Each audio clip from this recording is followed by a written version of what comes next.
पंजाब के बड़े मेयो अस्पताल में हुकूमत के प्राइमरी पीसीआई प्रोग्राम समेत तमाम कार्डिक प्रोसीजर्स बंद हो गए। शोबा अमराज कल्ब की जानिब से चीफ एग्जीक्यूटिव मेयो अस्पताल को खत लिखकर आगाह कर दिया गया है। अशिया की खरीदारी के लिए फंड्स जारी नहीं किए जा रहे।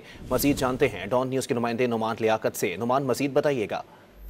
देखिए जी, ये लाहौर का सबसे बड़ा मेयो अस्पताल है जहां पर हुकूमत के प्राइमरी पीएचडी प्रोग्राम समेत तमाम कार्डिक प्रोसीजर्स जो है वो बंद हो गए हैं। और इस हवाले से जो प्रोफेसर ऑफ कार्डियोलॉजी है, इनकी जानिब से मेयो अस्पताल के चीफ एग्जीक्यूटिव ऑफिसर को खत लिख दिया गया है और खत में ये मौका तैयार किया गया है कि अस्पताल इंतजामिया और डायरेक्टर फाइनेंस मेयो अस्पताल की जानिब से डिस्पोजेबल्स की अदम दस्तियाबी और तमाम फंड रोकने की वजह से हुआ है। और सुबह अमराज कल्ब में एंजियोग्राफी और प्राइमरी एंजियोप्लास्टी की कारकर्दगी के हवाले से जो दरकार तमाम हंगामी और इख्तियारी डिस्पोजेबल की फराहमी है वो नहीं है, जिसकी वजह से प्रोसीजर जो है वो बंद करना पड़े हैं। और खत में ये भी कहा गया है कि इमरजेंसी प्राइमरी पीसीआईसी के समेत तमाम जो कार्डिक प्रोसीजर की फहरिस्त है वो इस वक्त तक मुअत्तल रहेगी जब तक डिस्पोजेबल फ्राहम नहीं किए जाएंगे और अशिया की खरीदारी के लिए फंड्स भी जारी नहीं किए जा रहे, जिसका तमाम तर नुकसान जो है वो मरीजों को उठाना पड़ रहा है। और खत में ये भी कहा गया है कि अगर हंगामी बुनियादों पर इंतजाम ना किए गए तो मामला जो है वो मजीद खराब हो सकते हैं।